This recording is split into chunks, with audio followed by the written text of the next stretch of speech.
Oh, hello, this is Tak Chung from Walk with Tak. Welcome to my YouTube channel. If you enjoyed this video, please like, subscribe, and share. Please feel free to write me at walkwithtak@gmail.com if you have any question regarding this video or any other videos that I have made in the past. If you have any video that you would like me to make, please let me know. I'm looking forward to hearing from you. For most of the time, stir-frying is pretty straightforward because the margin of error during stir-frying is actually quite large. Most of the ingredients, you can cook them a little bit longer or a little bit shorter, and the outcome is not that big a difference, and you find it to be quite tolerable in most situations. But however, certain type of food ingredients, the margin of error is very small because you can easily overcook them and you find them to be too tough. Or if you undercook them, they will have the raw taste that you don't like. And this is particularly true in cooking with beef. Beef is probably one of the most difficult food ingredients to cook in any situations. For example, if you grill it, you can easily overcook it. And beef is one of the few food ingredients when you order in a restaurant, they will ask you how well you want to cook it. And when you cook or stir-fry beef, there's another significant challenge because there are different cuts of beef. Some cuts are better for a particular cooking purpose, whereas the other cut is much better for another type of purpose. For example, in stir-frying, certain cuts of beef is better because most of the time when you do stir-fry, you only cook it for a very short period of time. So you want to have a cut that if you cook them for a short time, it will remain to be tender. Over the years, I have experimented with many different cuts of beef, and trying different of them always turn out to be quite challenging because of their cost. You do not want to experiment something that you end up ruining it. So after a lot of trial and error, I discovered there are two cuts that I really like. And the cut that I'm going to demonstrate you today is a top sirloin steak. I really like the top sirloin steak, partly because of the amount of marbling. It's just enough to give the beef excellent flavor during stir-frying. And furthermore, the steak is relatively thick. You can cut them in thin slices.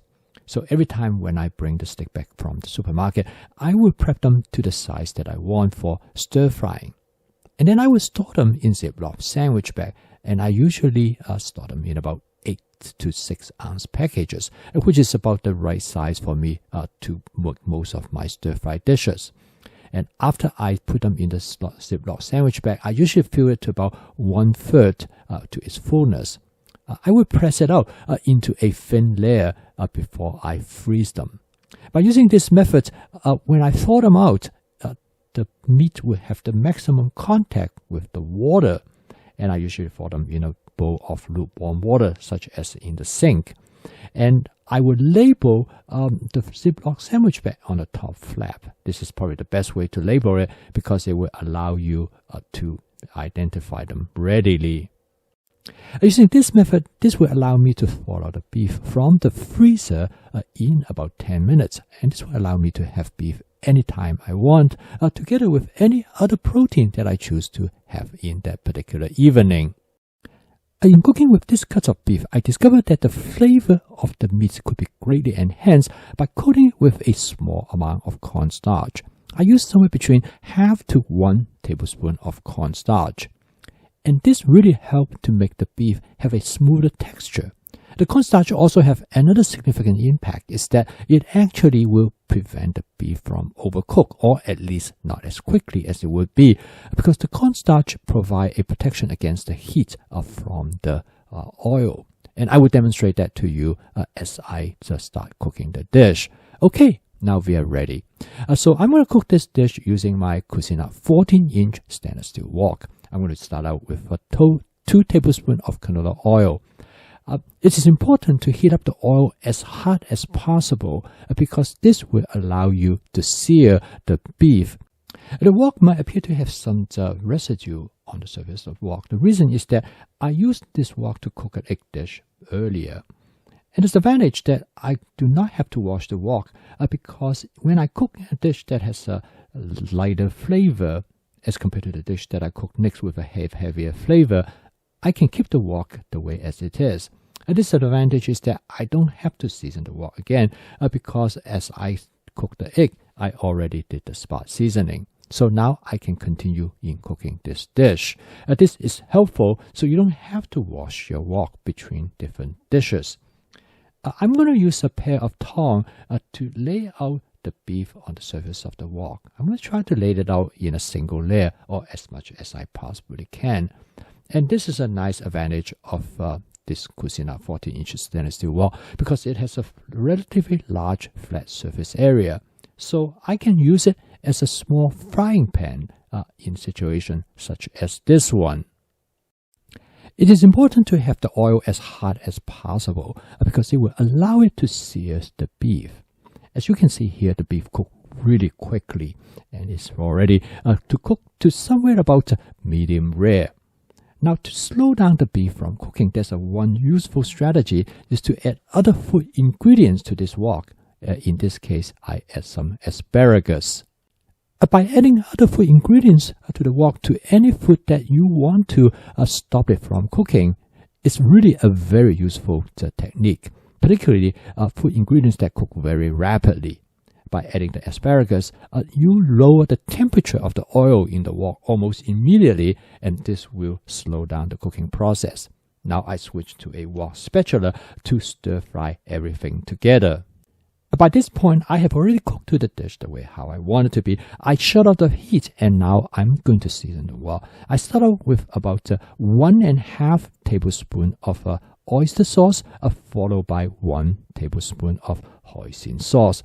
This will give the dish a nice teriyaki flavor. This is one of my favorite flavors that I would like to season my dish. And by adjusting the ratio between the oyster sauce and hoisin sauce, you can create many different types of flavors in adjusting to the type of ingredients that you have. The final step is to add some Shaoxing wine to enhance the flavor of the dish. I actually use the wine to dissolve anything that might have stuck and burned to the bottom surface of the wok. With a few quick stirs, the dish is done. It will also give me a light sauce. So as you can see here, the most important step in control the texture of the beef is by adding the asparagus at a time when you think the beef has done kind of close to the doneness that you want. Since you don't need to cook the asparagus very much, so all you have to do is to add the asparagus and you mix everything together. So while the asparagus is being cooked, the addition of asparagus will slow down the rate of how the beef is being cooked. So in this case, you have much better control of the cooking rate of the beef, and this will prevent the beef from overcook. So when you stir fry beef to the right texture, always have extra ingredients on hand that you can modulate the temperature. The final step is I'm going to garnish the dish with some small bell pepper that I've cut into strips. Now, as you can see, there are many flexibilities in cooking this dish. Instead of asparagus, you can use other type of food ingredients that will cook rapidly. Snow pea is one that comes to mind right away. And you can also add mushroom as well. So the strategy in cooking this dish is that the beef is your primary ingredients, but you use other ingredients to adjust the temperature of the wok. And through this, you can actually have great control of the doneness of the beef that you want to cook, simply by modulating the temperature of the oil in the wok. And the texture of this beef turned out to be excellent. In fact, it's just really tender and moist. When you're using this method, I can assure you that you will come up with the texture of the beef to your desire. So if you love beef, I would definitely give it a try. I post a video each day because I would like to help you to make home cooking as part of your daily routine using my fast cooking system.